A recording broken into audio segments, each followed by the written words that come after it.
Oikeinpaa tervetuloa taas uuden videon pariin. Tällä kertaa lähdetään katsoa uutta formaattia Viidakon tähdet. Mä tsekkasin tästä ohjelmasta vähän tietoja. Ja mikä ihme rehvastelijat genre. Ollaan me saatu uusi genrekin luotua vielä näillä ohjelmilla. Ainoa asia vaan mikä mua vähän huolettaa on se, ettei tää nyt vaan oo mikään selviytyjien tapainen ohjelma.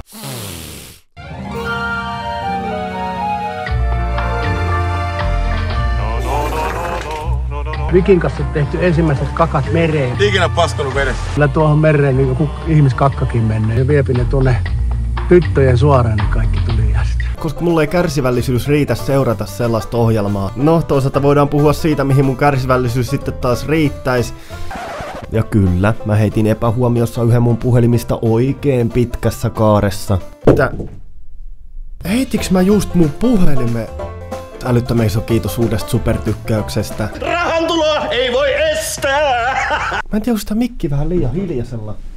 Pitäisiköhän täältä vähän vääntää volumea lisää, niin saadaan oikein kunnolla taas rätiseen nää. Jos nyt ihan rehellisiä ollaan, niin ainoa syy minkä takia tää ohjelma kiinnostaa mua on Joni Hesselgren. Tietysti viime aikoina on ollut ikäviä kyseenalaisia juttuja, mitkä nyt ei juurikaan Jonin pisteitä mun silmissä nosta. Silti musta tuntuu, että se on ainoa henkilö, joka ton ohjelman voi pelastaa. Mä epäilen, että kaikki osallistujat on jokaiselle jollain tavalla entuudestaan tuttuja, joten nämä henkilöt nyt ei varmaan erityisiä esittelyjä kaipaa. Itse asiassa oli ihan väärässä ja mä oon ikinä törmännyt tähän moonaan. Vittu mikä julkis sä oot, saatana? Mä oon vittu Neva Hötsusta oikeesti. Videoiden laatukin on vielä heikentynyt ja mä oon hyvin pahoillani.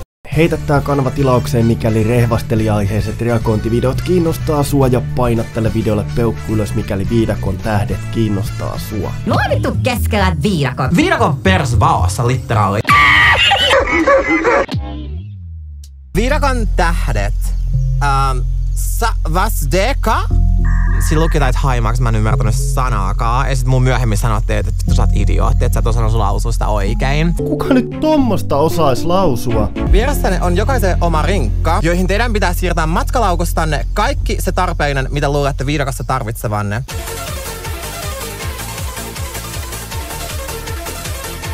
Tervetuloa Viidakkoon. Te näytätte oikein hyvältä, varsinkin noi nahkasortsit. Onks hiki?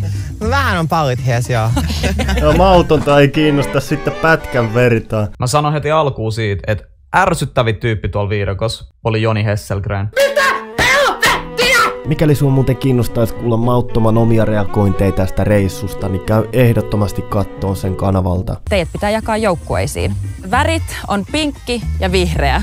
2 very boring minutes later. Nyt on joukkuejaot selville. On aika aloittaa seikkailu ja tästä alkaa Viidakon tähdet.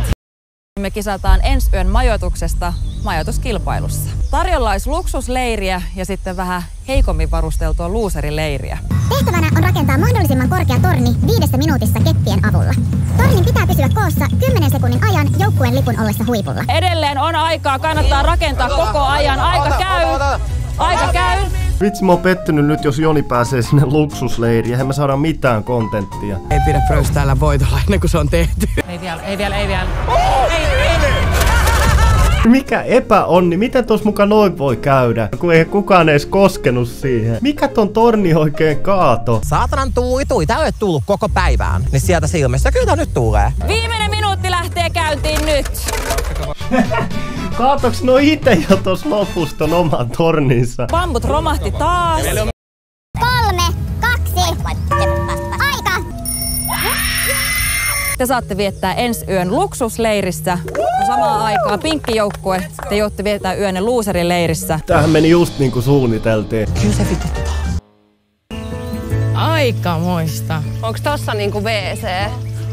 Siellä on ihan pessanpönttö suihku. Wow! Täällä on suklaamuroja, suklaapatukoita, tuolla on laituri ja kaikkea. Kieltämättä on kyllä aika upean näköinen tää luksusleiri. Äijä, tää on fresh, pakko myöntää. Tuollahan voisi jopa itekin viettää aikaa. Mut kertokaa miksi ihmeessä tuolla on joku Kangasalan kyltti. Shoutout Kangasala, jos sä oot Kangasala. Jos sä katsot tätä ohjelmaa, saat mun boss. Jaha. No just joo. Noniin. Voi vittu. Tää loser-leirihän on ihan karsee.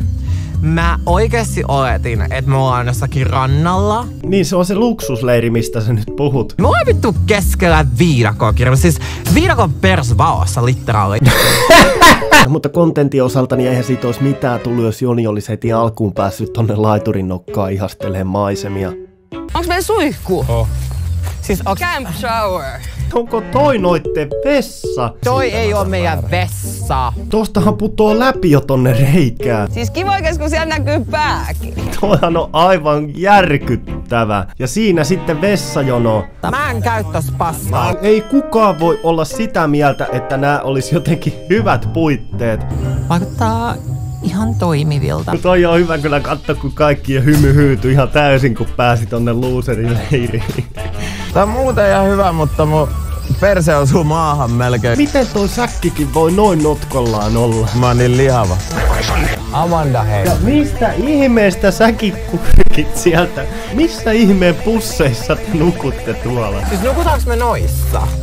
Mä en todellakaan saa unta tuolla. Mitäs tän läpi joku pistää? Niin, no sen takia just olis kiva olla edes sentti irti maasta. Niin, tai käärme puree perseeseen.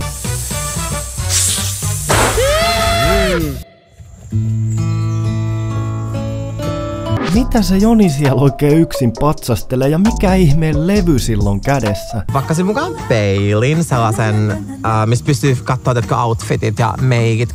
No siis tyyliin. Mutta en mä tiedä, se voisi laittaa niinku näin. Nyt vittuu nää hyöntäs. Mä oikeastaan tapaan kohti itteni. Nyt mä kyllä tapan itteni! Leemi helvetti. Miksi tää Mona kattoo Joni aina niin vihaisesti? Eläimet varmaan vetää täällä niinku öisin sirkusta, mut sit meillä on Joni sirkus päivisin, niin saaks täällä niinku hetkeäkään rauhaa? Ehkä me saatiin sittenkin taas näihin pimeneviin syysiirtoihin ihan laatuviihdettä. Mulla on yhdet pitkät housut, mut muuten mä oon varautunut vaan sen, että mulla on tanktoppeja, shortseja. Mutta on kyllä hyvä katsoa joku toisella jotain minisortseja ja tanktoppeja, kun ite olisin varmaan mennyt tonne ihan jossain kumihaalarissa, ettei vaan mikään ötökkä pääse lähelle tai saatikka pistä. Kyllä tuon väkisinkin ottaa hirveätä öttömönkiäisiä liikkuu. Kämmänen kokoinen hämähäkki. Mua ei haittais asua täällä koko tää aika. Mitä toi Henkka höpisee? Eikö sulla ollut se persekin koko aika siellä maan pohjassa, niinku pinnassa? On nää mennyt ihan sekaisin jo tuo viidakos, kun ne tämmösiä puhuu. Henkka alkoi höpisee jotain, että joo, että jäädään tänne looserileiriin, että tää on niin hyvä ja saa nukuttua niin hyvin, niin siihen mä en niinku lähde ensit yhtään. Teillä on aika hienot tiimiasut päällä. Kiitos, Moona vähän tuunaili. Missä mauttoman tiimiasu oikein on? Tai entä Jeffrey?